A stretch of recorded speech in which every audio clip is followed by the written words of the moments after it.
and today I'll be discussing one of the worst rated movies of 2026. In fact, I think it is the worst rated movie so far. I mean, the year's still early, but yeah, that's right. Today we're talking about Psycho Killer. Originally, the gang from the podcast all thought that the trailer looked good and it might be like an indie darling horror movie and be a bit of a splash surprise. But ultimately, when the 0% Rotten Tomato score came out on the debut, we all kind of thought, oh, let's skip this one. But I, as a cheap, frugal guy, saw this as an opportunity to see a movie I was gonna skip on a cheap Cineplex Tuesday night. Spent $4.50. I didn't waste any money on this movie, but I probably wasted about 90 odd minutes trying to fight the 0% Rotten Tomato skepticism. Like, how bad could it be? I was trying to think of like reasons why it might be misunderstood or better, and I believe it's a directorial debut by Gavin Polone, who is credited as a producer on Zombieland and some other like mid 2000s movies that I think did pretty okay. But notably, there's Primetime Emmy Award nominations for, I think he has 7 of them, and 6 of those nominations were for Curb Your Enthusiasm. So I'm like, okay, there's some talent here.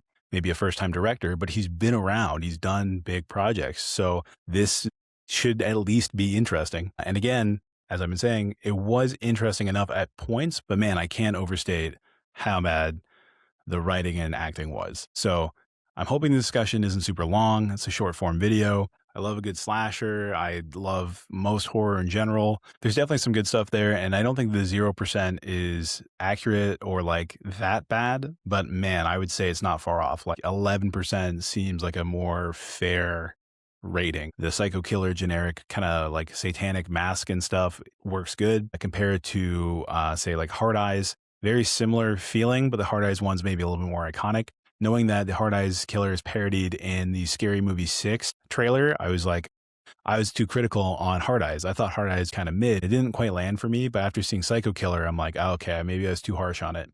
I don't think Psycho Killer is going to have the footprint that movie did. A youth size 6 footprint, to be fair, but not going to have a footprint like that. There is a lot of crazy over the top stuff. If you're like a slasher person, you might really get into this. But if you're a movie person, oh my gosh, the dialogue and the writing really, really suffers. It drags so much. The trailer looked good because the Psycho Killer storyline is by far the most visually interesting. And even if it's like cliche or generic, at least you're kind of like living in this kind of slasher, hyper-violent mystery, which is kind of fun. It's got spooky atmosphere at times. I thought that would help. Sort of like Shelby Oaks from last year, a movie I did not love. It has a similar vibe of being kind of like a Midwest movie about a woman who is grieving and on a journey to expose or understand a deep backstory. When you're watching a character go town to town, researching the backstory and trying to figure out clues as to where the killer is going to be, and they're just popping open a laptop or reading a book in a cafe or a police station or a motel. It's just like, oh, okay, get to the next scene with the killer, who's being far more interesting. So tonally, the movie was fighting itself because the Psycho Killer stuff was genuinely kind of creepy, where the character dialogue and the drama was so underwhelming that I just checked out completely. I just want to kind of get into it. So spoiler warning, if you really care, tune out now. But again, I'm reviewing this so you don't have to watch this. And yeah, let's talk about Psycho Killer. Quick summary, and to distill the movie down to what's going on. There is a psycho killer on the loose, a satanic guy who's traveling the Midwest on some sort of mysterious road trip, killing people along the way. It's wintertime. Had some Long Legs vibes going on with like the setting, which I thought was kind of neat. And then opening 5 minutes, kind of a cool scene set piece where the mysterious guy in the Mustang with the deep voice, which was a little comical, he ends up getting pulled over by the husband. The husband is thinking he's got an easy ticket or even an arrest for seeing the drugs in the backseat. And his wife pulls up and is like, see you at home. But she does not see him at home. He gets immediately 180'd, shot in the throat by the killer. And she witnesses this, and he bleeds out and dies in her arms. Moments later, when the movie starts to really lose me, it goes into her dad, who's, I think, a better actor than some of the other bit players in this movie, is delivering dialogue that is so exposition heavy, not about the plot, but about our character. We just met her. We don't know her. And he's telling us, the audience, and her, how she is. You're so strong and independent. You've always been this way. You're so headstrong. You're such my daughter. And then he's like, well, I know your husband died 5 minutes ago. And as a cop myself, here's some tips to be a loose cannon rogue agent, to go on a statewide manhunt to find the killer of your husband. Good luck, sweetheart. And then she embarks on her journey. Even in that first 5 minute scene that I thought was pretty decent, they could have had some opportunities to use that blocking and that kind of dynamic of the eerily empty highway where an odd car passes the frame to obstruct the vision, adding to the suspense and tension. But they don't. Although I did find it suspenseful, the big takeaway from this was his back window, the killer's, gets shot out by our protagonist. She shoots out his back window on the Mustang he's driving. That's cool. Like, I could see some of the budget there. But the next scene with the killer, which again is a fun kind of atmospheric, creepy stalking, the Mustang pulls into this pharmacy and the window is fully intact. So it's like, did he go to a body shop on this crazy adventure and get it repaired? Even the cops in the movie, the other plot lines say, we don't know if he's in the same car. He may have stolen another one when he crossed state lines. So it's like the movie wrote an out for that window and they didn't use it. And I almost thought it was a flashback because it's like the window smashing out was like a pivotal part. So it's like, well, what are we doing here? Anyways, I don't want to nitpick that because there's so much more to complain about. The next big bummer character scene where we're trying to have a conversation with another human being, as the movie leads you to believe. There's an actress who is like a female FBI agent at this field office where our protagonist is trying to get some answers. Her boss mansplains that like it's not the code of conduct and she should stay in her lane. She's just a highway patrol cop. So the FBI agent seeks out our protagonist and is trying to be like supportive and help her because she sees her drive and her grievance and wants to give her a hand. But every sentence she says starts with, I shouldn't be saying this. I can't tell you this, but, and then exposits everything that needs to be said. Even at the end, she goes, I shouldn't tell you good luck, but stay safe, and puts her arm on her shoulder. And it's like, brother, just say what you're saying, or don't say anything and have like a, cinematic beat or an exchange of eyes that tell the story. Like, I'm not expecting, Citizen Kane here, but like just something better than that. That was like one of the most wooden performances I've seen like in 2 minutes of screen time. From this point on, I would say just skip like 30, 40 minutes of the movie. Again, the killer scenes are great. I think in that runtime, he kills a random couple on the side of the road just because he can, which again is kind of fun and creepy. And this is when the movie bought me back a bit. As he's killing this couple, the one lady's running away after seeing her boyfriend get his head smashed in, and a semi-truck sees her in the middle of the road, swerves to avoid her, flipping the oil tanker and exploding. And we see the killer walking away in slow motion, and it's like, hell yeah, that's pretty cool. Okay, so this is over the top and cheesy. Had to suffer through some bad dialogue, but they're going there. And all the killer scenes from this point forward stay there, which I appreciate. Even the mystery plot line is just kind of driving him along. He's listening to some sort of fanatic podcaster who's all about satanic stuff. And that whole beat is so irrelevant, it felt like. Like, he basically ends up meeting the Joe Rogan of satanic cult worship. And he's a sex pervert, and they do drugs. They're just doing, bumps at the dinner table, eating Thai food takeout. And I'm like, okay, this is at least fun and corny. This is good. I came for this. This is fine.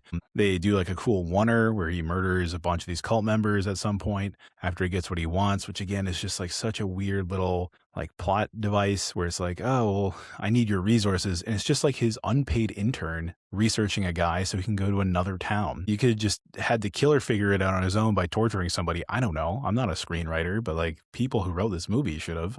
Also in that 45-minute window, I'm just skipping over, the protagonist finds out she's pregnant with her dead husband's baby.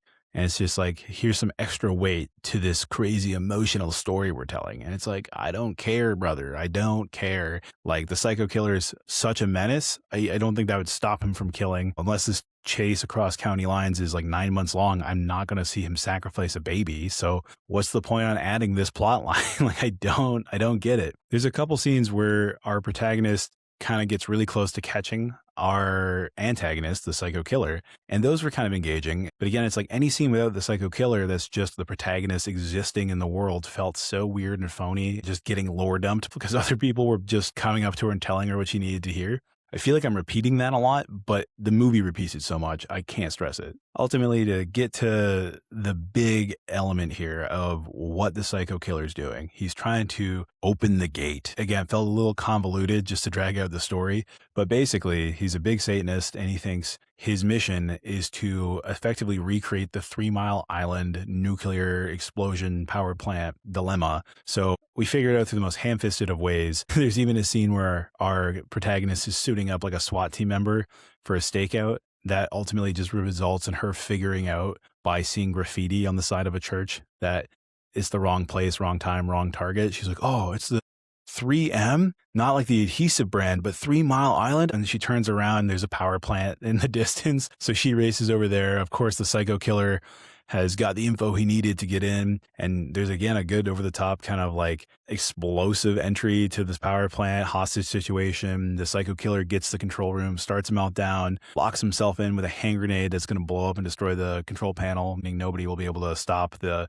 overheating reactors or whatever. Again, it's kind of like edgelord, how would this killer do the most crazy thing kind of story, but I'm fine with that. I thought that was fun at least.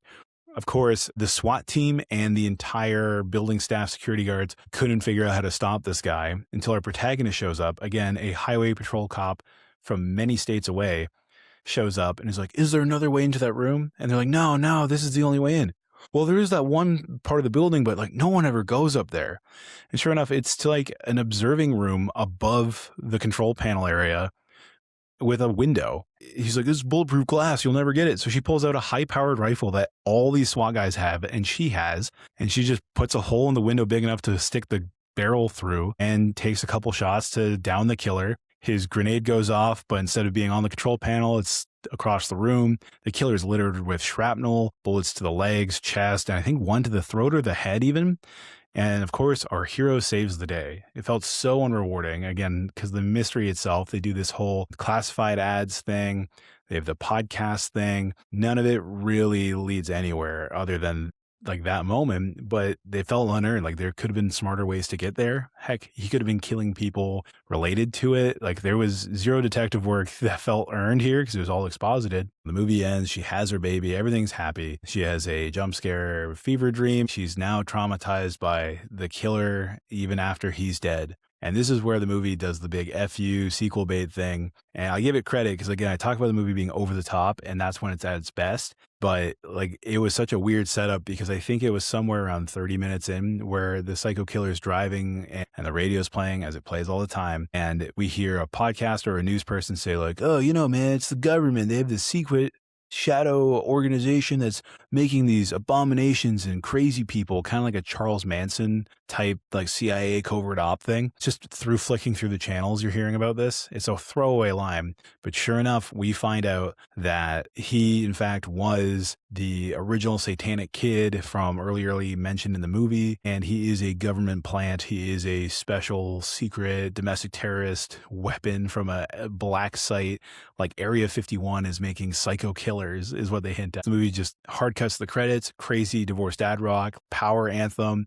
I liked it, but I was like, wow, this is so much more badass in this moment than the whole rest of the movie was. Just super conflicting tones. I do love that the psycho killer originally, you think, is just a satanic guy who listened to too much screamo, heavy metal rock music, who's listening to a podcast encouraging him to pop boner pills and take painkillers. Basically a dude on meth who's just crossing the country killing people. That's fine. That's cool. I'm not even calling that generic in a bad way. It's a good trope just to immediately be like, oh, we're in this world of craziness. Why are we dragging it out with this cop beat storyline that's just going nowhere fast? Adding again the pregnancy drama. It's like none of it really feels earned or pays off. It just feels like writing a movie for scenes that don't matter to pad a runtime. I would stream it from my living room with a bunch of guys around and have a few drinks, play a drinking game with this one. Anytime someone says, I shouldn't be telling you this, or anytime someone says, the psycho, referencing the killer on the news, oh my goodness, you'd be wasted fast. Big recommend for that. But otherwise, yeah, this is definitely not a good movie. It is 11% currently on Rotten Tomatoes. And again, it was 0% on debut. I thought I could shed some light on why it wasn't so bad, but ultimately I'm kind of in the large majority of people that do not think this movie is worth its time. Thanks for tuning in. If you like this kind of shorter video, if you enjoy being on the hate train with me today, I appreciate it. Like and subscribe, all that YouTuber stuff. Feel free to check out our longer format episodes. Instead of covering this movie, we just covered Pillion and How to Make a Killing. A big episode on The Bride and Sweetness coming out next week. Thanks for tuning in.